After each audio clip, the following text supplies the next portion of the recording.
અભય થઈને નિષ્પક્ષતાથી નિરપેક્ષ રીતે વાસ્તવિકતાનો અરીસો રૂપી સચોટ માહિતી લાવતો સત્યની સાથે અભય ટાઈમ્સ। ગુજરાત સરકાર દ્વારા શનિવારના રોજ બેગલેસ ડેની જાહેરાત કરી છે, ત્યારે સુરત સહિત સમગ્ર રાજ્યમાં આ પરિપત્ર લાગુ થશે। તો આ અંગે સુરતના જિલ્લા શિક્ષણાધિકારીએ મીડિયા સાથે વાત કરી હતી અને ગુજરાત સરકાર આ નિર્ણયને વિદ્યાર્થીઓના હિતમાં જણાવ્યું હતું।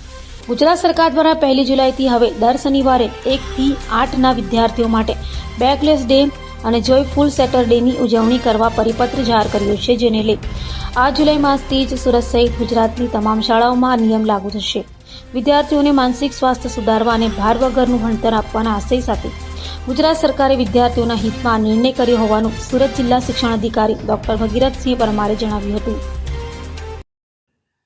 ગુજરાત સરકાર દ્વારા એક ખૂબ સુંદર મજાની બાબત ધ્યાનમાં આવી અને સરકારે બાળકો માટે એક આનંદદાયી શનિવાર જોયફુલ સેટરડે એના માટે થઈને એક સુંદર મજાનો પત્ર કર્યો છે। આ પત્ર જીસીઆરટી મારફતે થયો છે।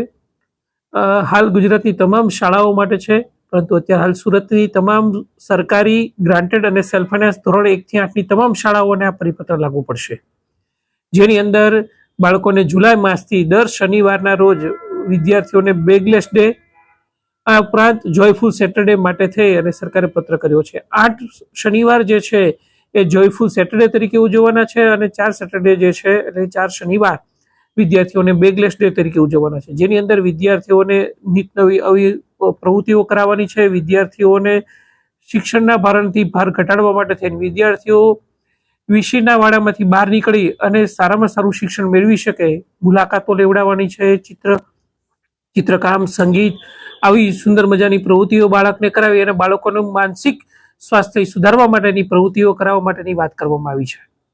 આ પત્ર થયો છે 1 જુલાઈ 2025ના રોજ અને આ જુલાઈ માસથી જ તમામ શાળાઓને આ પરિપત્ર લાગુ પડશે અને તમામ શાળાઓએ આ પરિપત્રનું પાલન કરવાનું રહેશે।